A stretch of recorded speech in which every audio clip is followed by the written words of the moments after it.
Aïe. Mes chers compatriotes, bonsoir.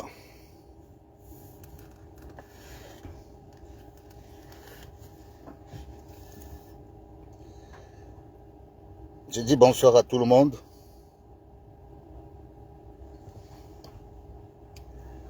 Moi, je suis toujours sur les routes.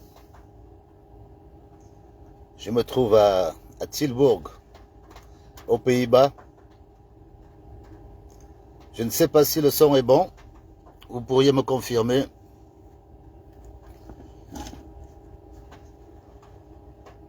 C'est avec une grande tristesse que j'ai appris ce jour qu'un jeune de 15 ans, un jeune de mon village, un enfant que j'ai laissé au Cameroun, est mort aujourd'hui de suite d'un accident de moto. À 15 ans. Quand nous, on apprend ça, ça nous fait très mal au cœur. Je parle de cet enfant, je sais qu'il y a beaucoup d'enfants qui meurent de moto au Cameroun. Et on sait à quel point les motos aident certaines familles à vivre. Mais quand on vous annonce qu'un enfant de 16 ans est mort à cause d'un accident de moto, sûrement il cherchait 500 francs ou 1000 francs, ma journée de travail se gâte. Ma journée de travail se gâte. Et les responsables de cette situation, eux, ils sont là. Insensibles. Incapables de voir cette jeunesse qui se meurt. Parce qu'elle n'a même pas de quoi chercher à subvenir à ses besoins primaires.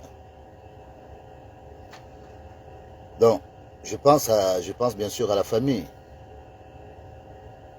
Ce gamin était magnifique, je le connais très bien. Je suis revenu du Cameroun en fin 2022. Une année et quelques, on me dit qu'il est mort. Et dès comme ça, j'en reçois tout le temps des morts. Morts de moto, morts de moto. Nos enfants se meurent au Cameroun. Il faut qu'on fasse quelque chose.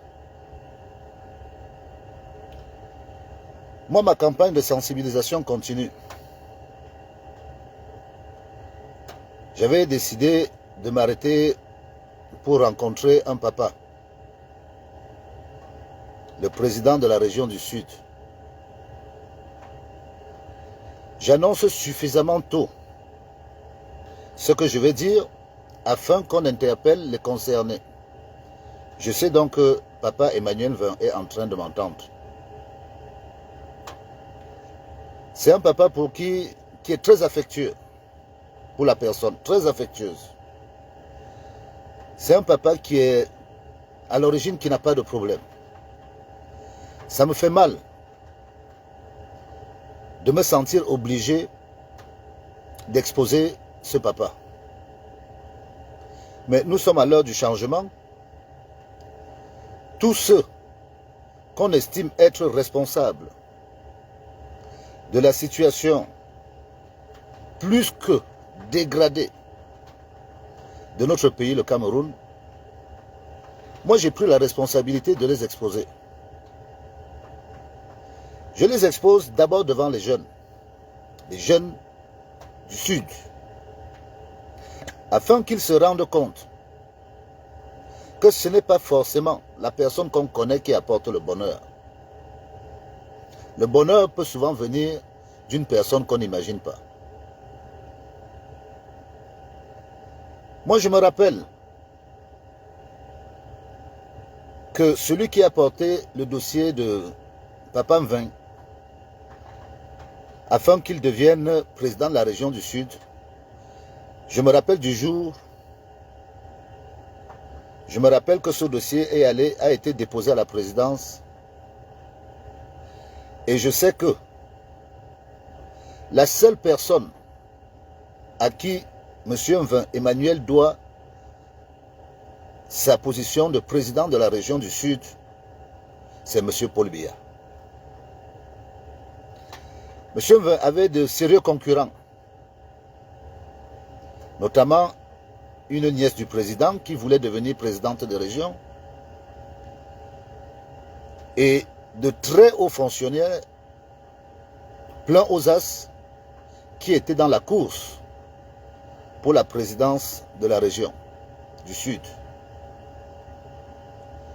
Seulement, on suivait ce dossier tellement de près que la première personne à avoir annoncé à M. Mve, qui n'avait aucune chance au départ, aucune chance de devenir président de région, la personne qui a annoncé au père que papa Emmanuel, c'est toi le président, s'appelle Hervé. Hervé, c'est un cousin à moi.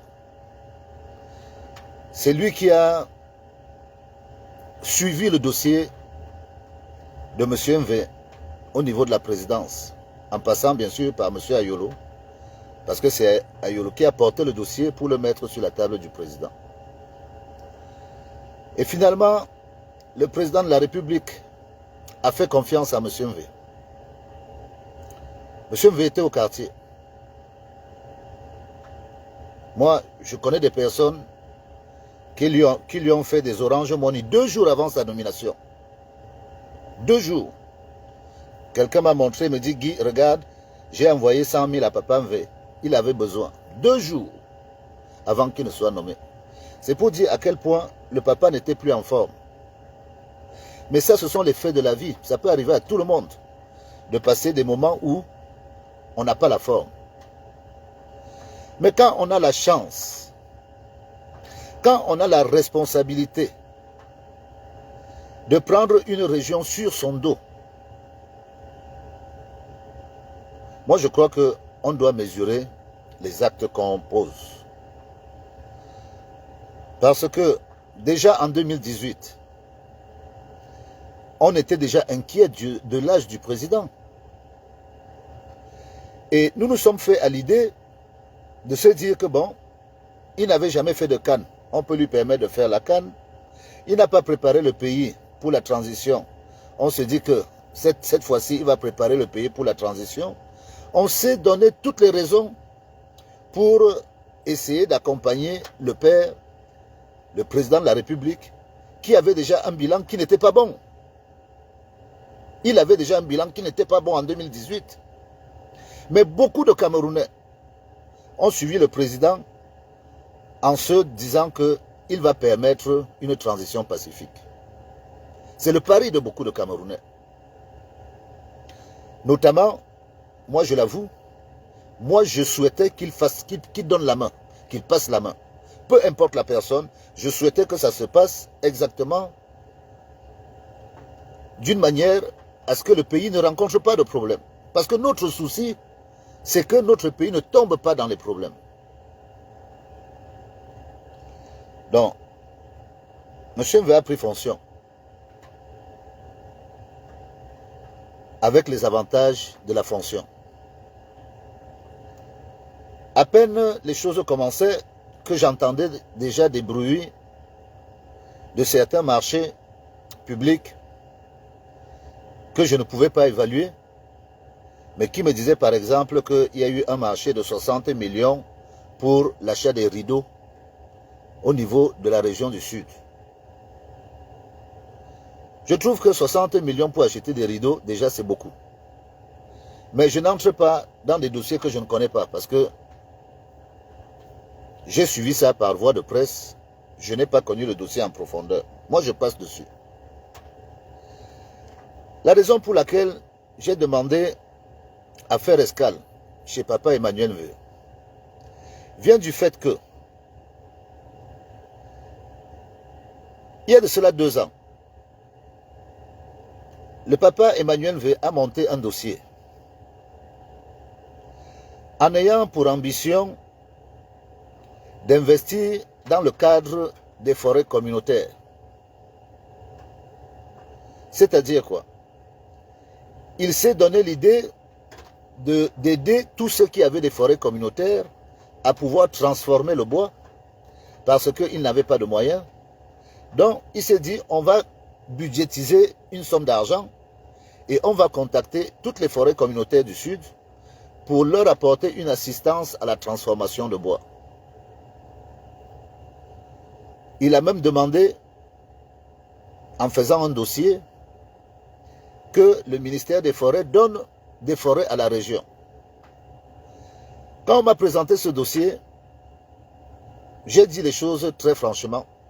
J'ai dit que votre affaire que vous lancez là ne va pas marcher.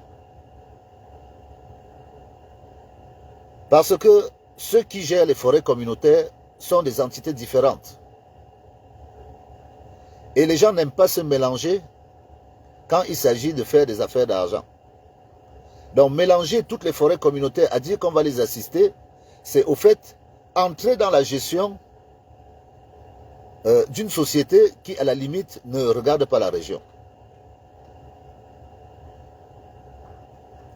Monsieur V n'a pas pris mes conseils au sérieux. J'en ai parlé à Hervé.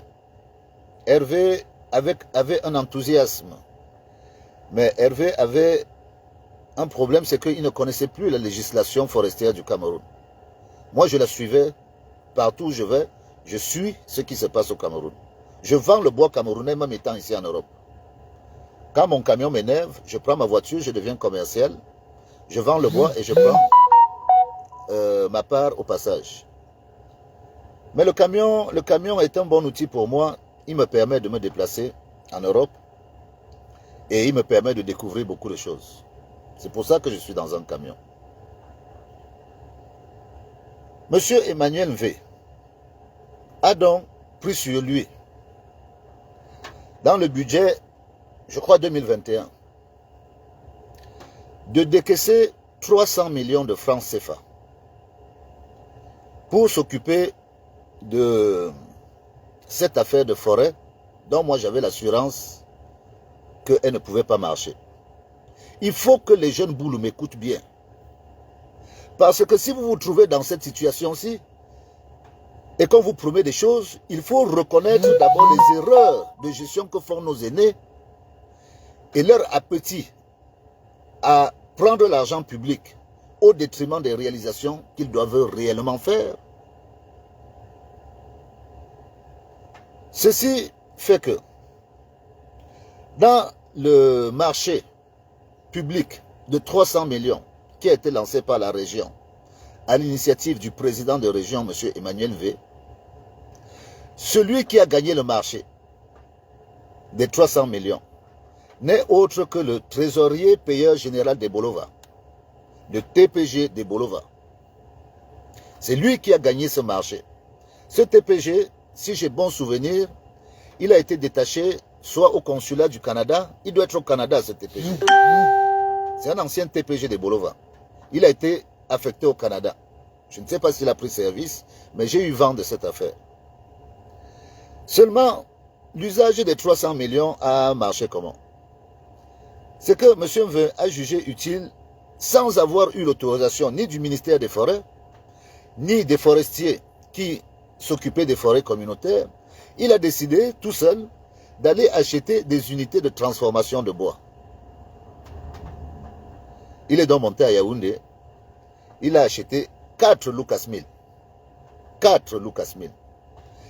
La Lucas Mill, c'est une unité de transformation de bois dont l'unité vaut 19 700 000, je crois, à Yaoundé. Moi, j'ai acheté une Lucas Mill, ça fait plus de 10 ans. Donc, M. Emmanuel a acheté 4 Lucas Mill. Une Lucas Mill vaut à tout casser, transport compris, livret et Bolova, 20 millions. Une Lucas Mill. M. V a acheté 4 Lucas Mill. Il a acheté quelques tronçonneuses. Tout ce matériel est à la région. Ou ils l'ont fait disparaître, je ne sais pas. Mais je sais que ce matériel est à la région du Sud. Seulement, M. V a décaissé 300 millions. Quand je fais mes calculs, on est à 80 millions de dépenses. Avec tout ce qu'ils ont acheté comme tronçonneuse, allez, j'arrondis, je dis même, ils ont utilisé 100 millions. Où sont passés les autres 200 millions Papa, où sont passés nos 200 millions sur le marché que vous avez gagné sur les 300 millions? Est-ce que le TPG et vous vous êtes partagé cet argent pour qu'il aille s'installer au Canada? Là est ma question. Mais moi, je continue à poser la question. Où sont passés nos 200 millions?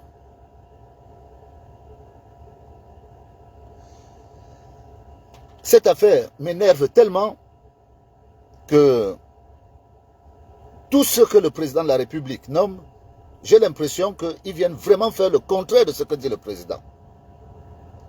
Parce que quels sont les besoins de la région du Sud? Le premier des problèmes qu'ont les gens du Sud, c'est le désenclavement, c'est les routes. Voilà le premier problème que les gens du Sud, ils ne demandent pas beaucoup. Faites-nous des routes. Vous allez voir comment on va s'en sortir nous-mêmes. Donc, j'ai proposé à M. MV que, papa, nous on voyage et on a fait beaucoup de métiers dans notre vie, que je souhaiterais, si vous voulez vraiment nous aider, essayer d'acheter une enrobeuse mobile.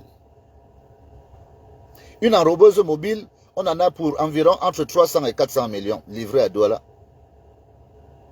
L'enrobeuse mobile a son four, il a son mélangeur. On a juste à prendre du gravier et du goudron qu'on achète parce qu'on est producteur de pétrole, on mélange et on fait nos routes. On n'a pas besoin de faire la magie pour faire des routes dans les campagnes.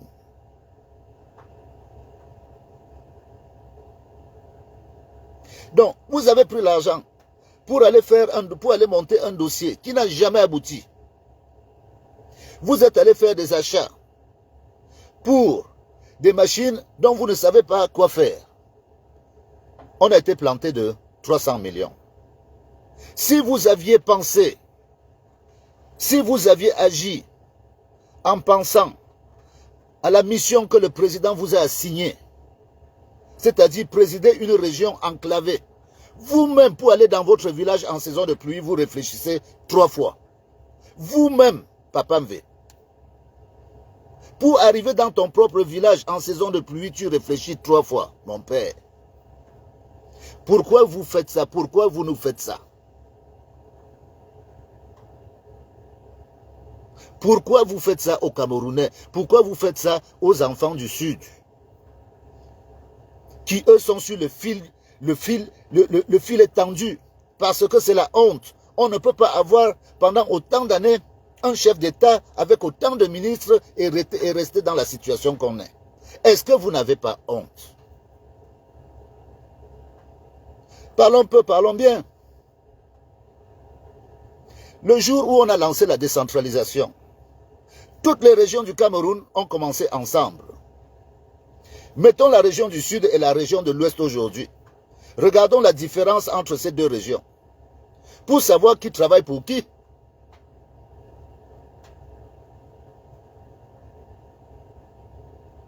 Moi, je pose les questions. Vous avez le pouvoir de demander des budgets pour faire votre travail. Vous faites sortir de l'argent pour ne pas faire votre travail, pour vous désintéresser vous-même. Papa Mvé, je suis déçu. Je suis déçu. Je suis déçu que vous fassiez ça. Là où le président de la République vous a pris, vous n'aviez même pas arrangé vos maisons au village. Vous étiez complètement en ruine. Ça peut arriver. On vous met au sommet d'une institution où vous êtes en concurrence avec des gens super riches, avec des gens qui sont en activité. Mais vous, on vous prend. Papa, on vous prend. On vous met président de région.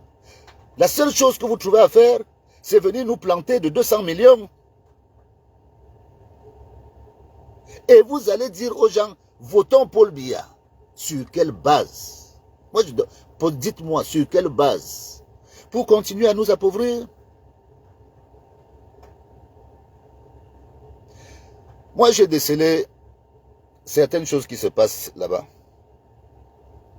D'ailleurs, Papa Mvé, moi je me rappelle, tu t'es arrêté là où on était en train de monter un projet de ferme de volailles exotiques à Sarmelima, à Akaïse. Tu t'es arrêté. Tu as vu l'investissement que nous on a fait avec notre argent gagné. C'est-à-dire qu'on gagne notre argent, on achète des machines. J'ai acheté des couveuses, j'ai acheté des éclosoirs, on a acheté des plaques solaires. On est venu là-bas, on a installé tout un parc. C'était illuminé. On vous a montré que le problème de la volaille au Cameroun, c'est que le Cameroun n'a pas de parentaux. Le Cameroun est obligé de faire importer des œufs pour qu'on mange les poulets qu'on voit tous les jours au marché. Ces œufs prennent l'avion. On les achète en France ou en Espagne. Enfin, on les achète en Europe pour aller les incuber en Afrique et élever les poussins pour les mettre à disposition du public. Donc notre réflexion était de faire des parentaux avec des espèces tropicales. Quand vous êtes arrivé chez nous, vous avez trouvé des cailles, vous avez trouvé des dindes, vous avez trouvé des pentades, vous avez trouvé des canards, vous avez trouvé des poules de soie, des poules soie. Moi, quand je suis au Cameroun, je vends une poule soie à 75 000 francs. Une poule. Vous avez été émerveillés de voir ce qu'on pouvait emmener. Ça pouvait être un site touristique. On voulait faire venir des autruches. On voulait faire venir des espèces que des gens à 100 000 n'ont jamais vues. Vous vous êtes arrêtés. Vous avez vu le travail qu'on a abattu. Sans l'aide de qui que ce soit. On vous a dit ceci. Prenez le relais. Parce que c'est des emplois. Aidez à ce que cette structure fonctionne. Moi, je ne vais pas aller élever les animaux. J'investis parce que je pense que mes enfants vont venir au Cameroun. Il faut qu'ils voient des choses qu'ils ne pourront pas voir ailleurs. Donc, cet investissement, est-ce que vous vous êtes levé un jour pour dire on va soutenir ces gens-là parce que ils ont une très bonne idée? On a commencé cette affaire à Yaoundé. Le directeur des PME du ministère des petites et moyennes entreprises est venu voir nos locaux. Pourquoi? Parce qu'au Cameroun, quand on voit des fermiers, on voit des gens qui élèvent juste du poulet de chair ou bien des pondeuses.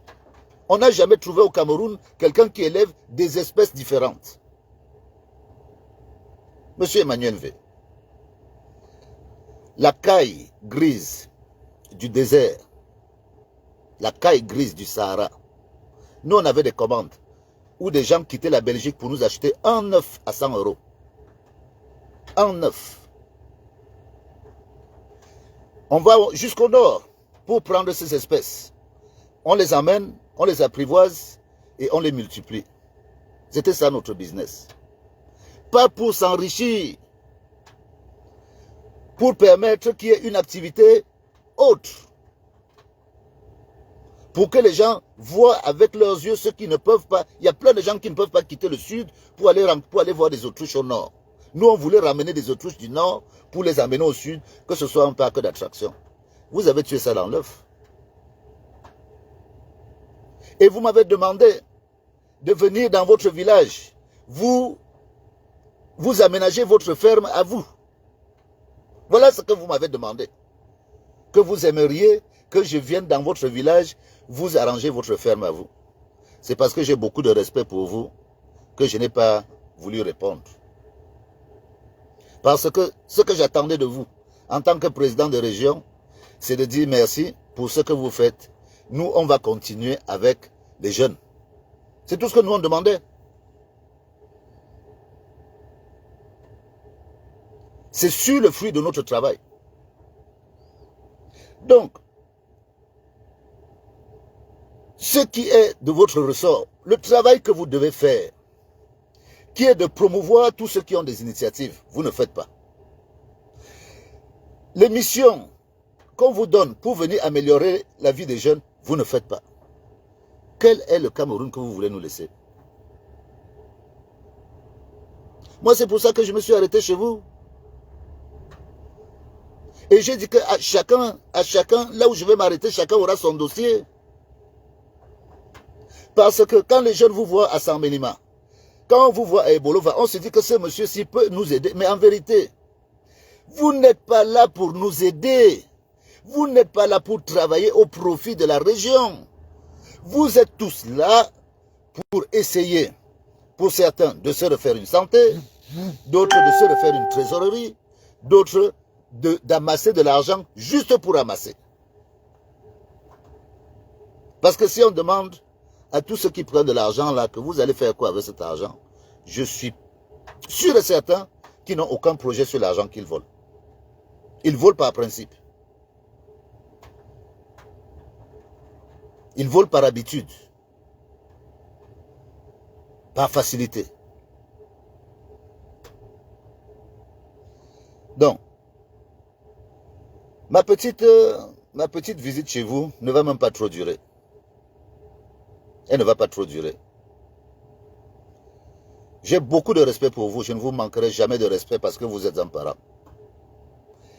Mais, vous voyez, vous avez fait venir votre fils du Canada. Vous l'avez intégré dans une société au Cameroun. Sans qu'il y ait besoin, ni qu'il y ait un carnet de commandes qui dit que la société a besoin de votre fils comme expert. Il n'a fait aucun concours. Il n'a eu...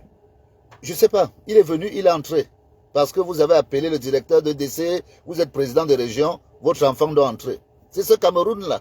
C'est dans ce Cameroun-là que vous dites que, non, attendez, on continue. Et nous, les orphelins, on fait comment? Nous qui n'avons pas de parents, tous ces enfants qui se retrouvent sans parents, qui n'ont ni père ni mère, qui va les appeler pour venir prendre les places? Monsieur Emmanuel V, quelle société vous voulez qu'on fasse dans ce pays?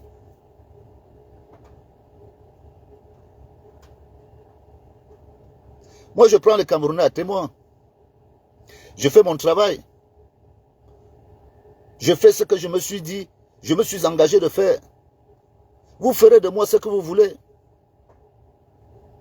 Mais quand on m'appelle, qu'on me dit qu'un enfant est mort à cause de la moto, que je sais que cet enfant n'avait rien à faire en moto, mais que les conditions de vie obligent tous nos enfants à faire n'importe quoi pour vivre, vous êtes responsable.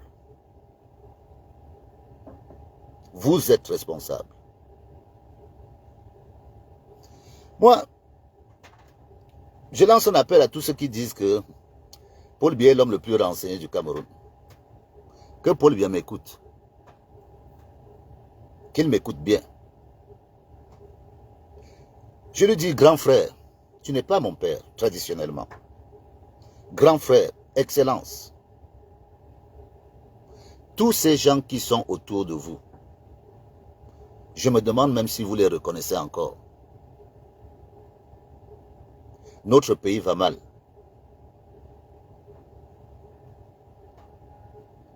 Ayez la dernière conscience, le dernier réflexe de l'homme d'État que vous êtes et dites-vous bien que en 2025, demandez à tous ceux qui vous ont accompagné de vous accompagner en Vomoka pour nous laisser ce pays entre des mains autres que ceux qui étaient avec vous.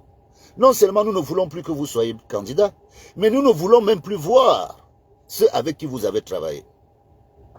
Parce que il y a un vieux deal entre les élites du Sud et les élites du Nord que beaucoup de Camerounais ne voient pas. Personne ne se demande pourquoi M. Bello Bouba Maïgari ne parle jamais. Personne ne se demande pourquoi Kaba Yege Djibril manque autant de respect des fois au président de la République. Mais c'est le deal que vous avez fait. Vous avez fait un deal. Les gens du Nord ont accepté d'affamer leur population. Parce que le statu quo est là. Vous ne voulez rien faire partout. Les gens du Sud, eux, ont décidé de dilapider tout ce qu'il y a comme richesse en compensation à certaines élites du Nord et à d'autres élites du Cameroun au détriment de la jeunesse du Sud. Sinon, comment vous pouvez m'expliquer que les forêts qui partent de... toutes les forêts communautaires qui partent de Bolova jusqu'à Akom 2 sont gérés par un gars à Oussa. Où est la décentralisation? Si un gars à Oussa se retrouve à gérer 30, 40 forêts communautaires dans la région Boulou, est-ce qu'un Boulou peut aller gérer le bien des Aoussa? Quel est le sens de la décentralisation? Moi, c'est la question que je pose. C'est que ce sont les populations qui doivent gérer leurs biens. Mais quand vous prenez nos biens, vous donnez aux Aoussa pour garder le pouvoir, parce que tout ça, c'est pour le maintien du pouvoir. Et au nord, vous ne donnez rien aux Aoussa. C'est pour ça que Boko Haram est là-bas. Vous ne donnez rien aux gens du nord. Les enfants meurent de faim. Kaba Yégué, chaque année, veut faire des séminaires de la famine au nord. Et les commerçants viennent au sud se faire de l'argent. Ça, c'est le deal que vous avez fait entre vous, les élites. C'est pour ça que beaucoup de dossiers me parviennent. D'autres qui viennent de l'ouest, d'autres qui viennent du nord, parce que les gens ont peur.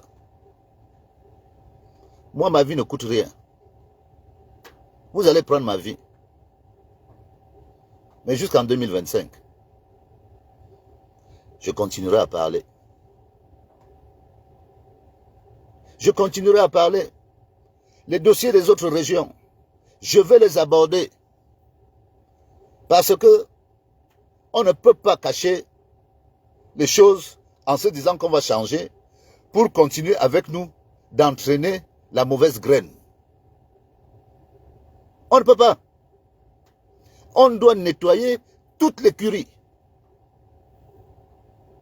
Toute l'écurie. Les nordistes doivent savoir que Bello Bouba Maïgari, s'ils ont faim, Bello Bouba est responsable. S'il y a la famine, Kaba Yégué est responsable.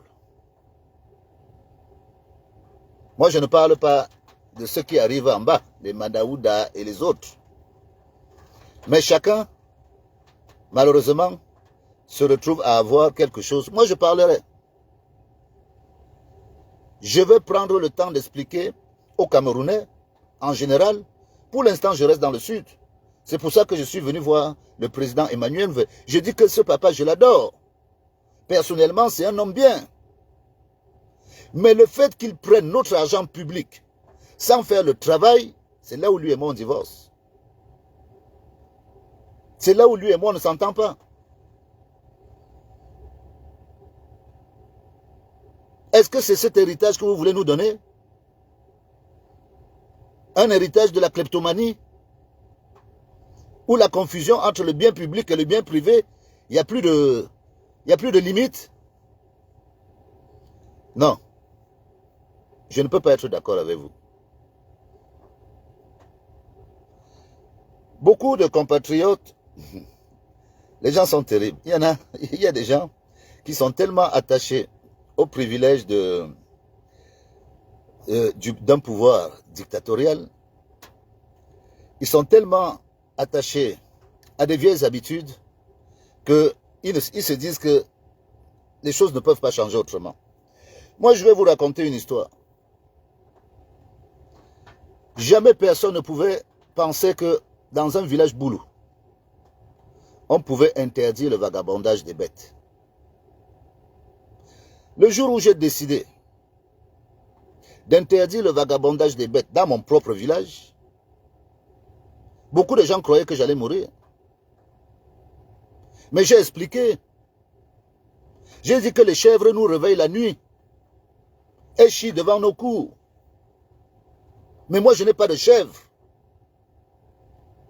Je n'ai pas de chèvre, je n'ai pas de porc. Donc, quand vos porcs viennent chier devant ma cour, et que moi, je suis obligé le matin de venir nettoyer, il y a problème.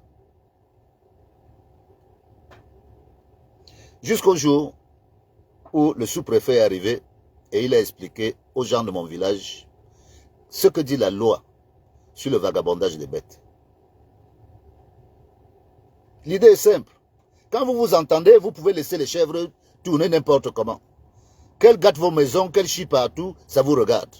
Mais à partir du moment où quelqu'un dit que je ne veux plus voir des cacas de chèvres chez moi,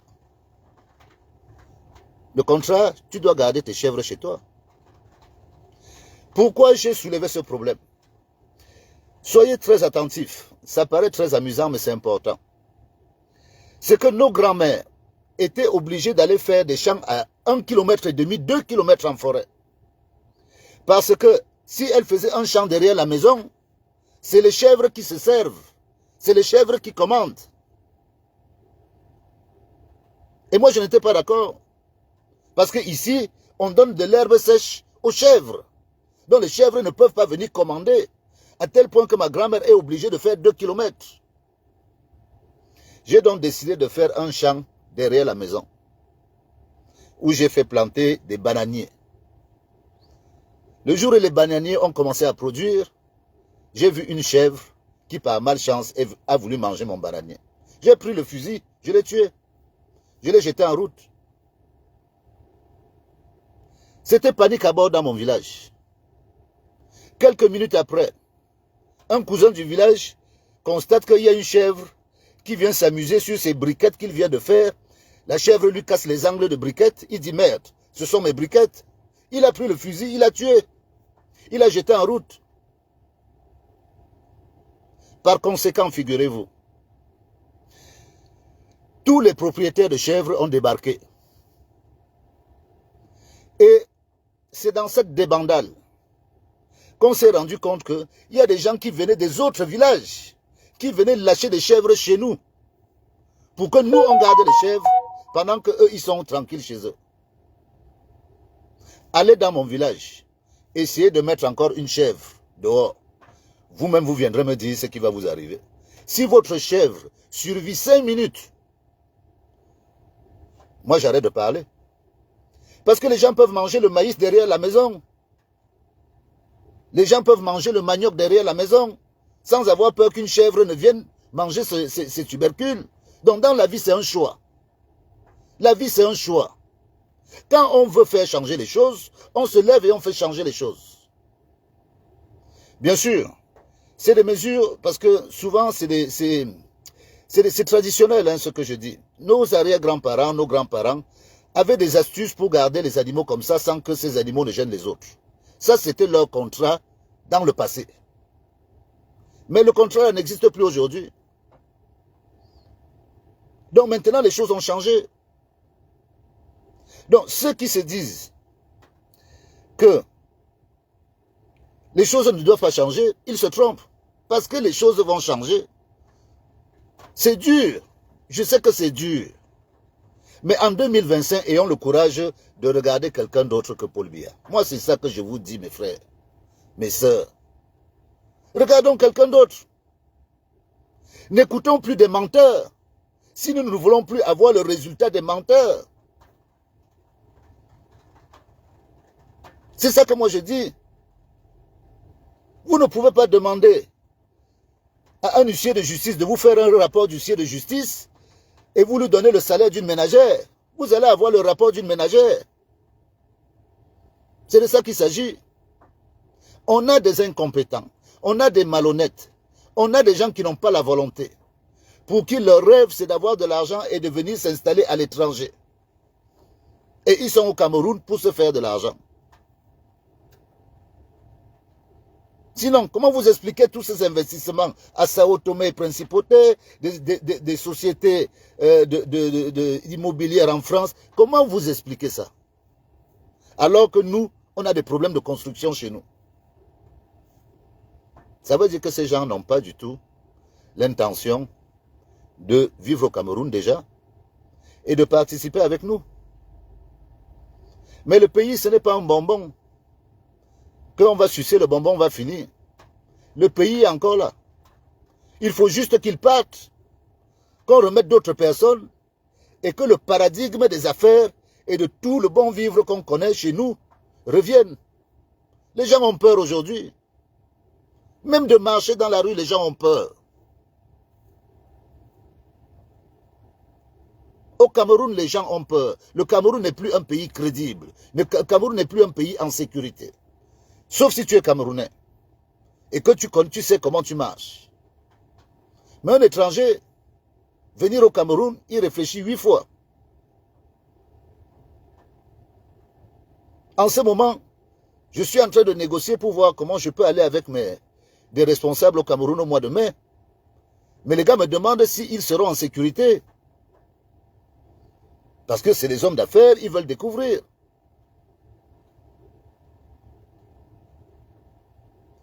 Donc, mon petit arrêt chez le PMV avait sa raison d'être. Demain matin, quand il va se réveiller, on lui dira, s'il n'a pas suivi, on lui dira, comme on a dit au ministre des Forêts, comme on a dit au ministre du cabinet civil, on va lui dire demain que Guy a dit que tu as pris 200 millions à l'État camerounais, tu as trompé l'État camerounais que tu faisais un projet et que cet argent-là, c'est notre argent. Nous savons que cet argent est parti dans ta poche, mais cet argent-là, c'est notre argent. Voilà ce que je voulais dire aujourd'hui. À chaque étape, on va évoluer. J'ai un très gros dossier, celui qui concerne M. Famenne Ndongo. Son dossier mérite au moins 2 jours. 2 jours de compréhension, de voir comment on agence avec lui. Parce que M. Famenne Ndongo, c'est l'un des artisans, c'est même l'artisan principal du tribalisme au Cameroun, ce monsieur. Il pue le tribalisme. Pour lui, comme il manque facilement d'arguments, et comme c'est un bluffeur, le réflexe qu'il a quand ça ne va pas, c'est de venir parler de tribu. Mais nous sommes une nation. On ne va pas nous réduire à la tribu. On ne pourra pas nous réduire à la tribu. Ce n'est pas aujourd'hui qu'on découvre que les tribus existent. Nous, quand on allait à l'école, il n'y avait pas de différence. Mon meilleur ami, c'est Ndefondape Magloire. Meilleur ami à l'école. Le garçon qui m'a permis d'avoir mon CAP en 91 s'appelle Ndefondape Magloire. Parce que il m'aidait à faire les mathématiques, il m'aidait à faire plein de choses. S'il n'était pas là, je n'aurais jamais eu mon CAP d'électricien en 91. Et il n'y avait pas de différence. On était mélangés. Il n'y a pas cette affaire que dès que quelqu'un veut dire quelque chose, de peu qu'il dise la vérité, on l'indexe en fonction de sa tribu. On va où avec ça? Donc la vérité ne doit être dite que par quelqu'un de chez toi. Quand elle est dite par quelqu'un d'autre, elle n'est pas valable parce qu'il n'est pas de ta tribu. Mais c'est pas comme ça que ça se passe. Ceux qui vous ont enseigné à lire et à écrire, ils étaient de votre tribu. Vous parlez français, vous êtes des Français. Non, il faut arrêter ça. Nous, on ne va pas aller en 2025 avec les notions tribales dans la tête. On va en 2035 avec un programme clair, d'un candidat clair. C'est ça qu'on dit. On ne dit rien d'autre. On ne dit rien d'autre. Je ne serai désobligeant avec personne.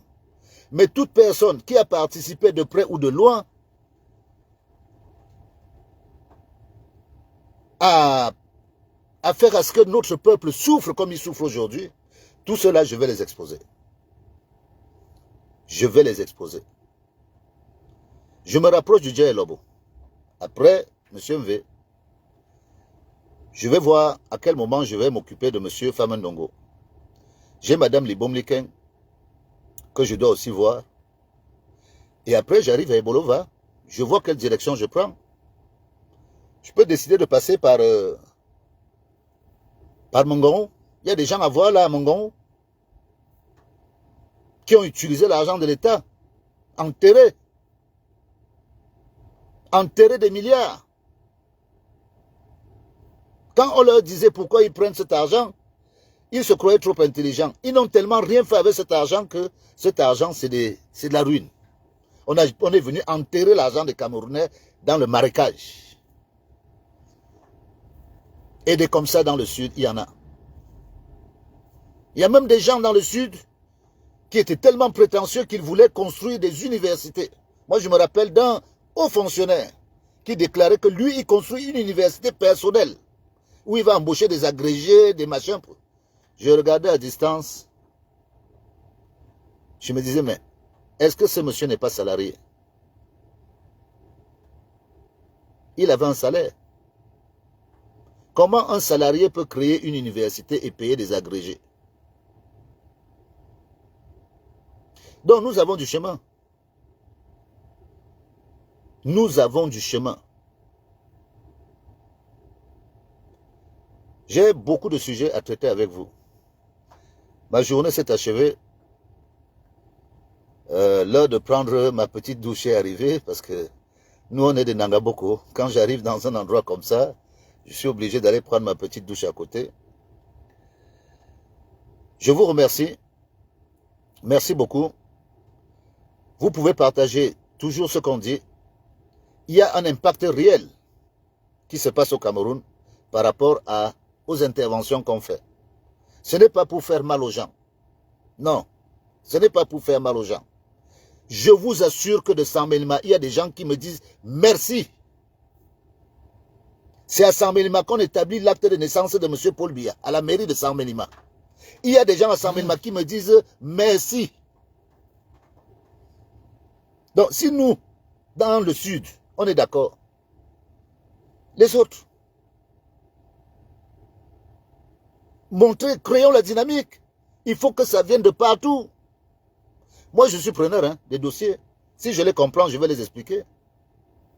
Dès que j'ai fini mon travail avec mes gens, je pourrais monter au nord, je pourrais aller à l'est, je pourrais aller à l'ouest. On a vu les gens de Nanga se lever et dire que vous parlez même de Chantal et de Ngongo. Ici, il n'y a rien. Donc, il y a les frustrés à Nanga. Moi, j'ai travaillé à Nanga. J'ai dirigé la série Kouri de Nanga. J'ai dirigé la série Kouri de Nanga. Je devais avoir 24 ou 25 ans. D'ailleurs, j'ai trouvé des Français là-bas, toujours mêlés dans la corruption. Il y a un qui s'est suicidé à cause de moi. Parce que je lui ai dit que je ne mange pas de ce pain. Il est allé se jeter dans la rivière avec un véhicule. Je ne mange pas de ce pain. Moi, j'ai été élevé en mangeant dans les marmites de toutes les mamans du Cameroun. Bamileke, Aoussa, j'arrive. Quand je suis avec mon camarade, je mange. Donc, je n'ai pas trop de problème. Moi, je ne veux pas devenir riche. Ça ne m'intéresse pas. Je vais où avec ça? Je vais où avec ça? Moi, je veux que les gens vivent bien. Je connais des riches. 70% des riches ne sont pas heureux. Demandez aux riches s'ils sont heureux. Moi, je fais la différence entre le bonheur et la fortune. Je préfère être heureux, avoir le peu que j'ai, que d'avoir beaucoup et être malheureux. Donc, la richesse ne m'intéresse pas. Mais il y a des gens qui prennent leur mal en patience de voir les autres souffrir. Parce qu'ils ont ce que les autres veulent. Cette race de personnes, je ne les accepte pas. Je ne les accepte pas. Donc, je vous souhaite à tous une bonne soirée. J'espère vous revoir très bientôt.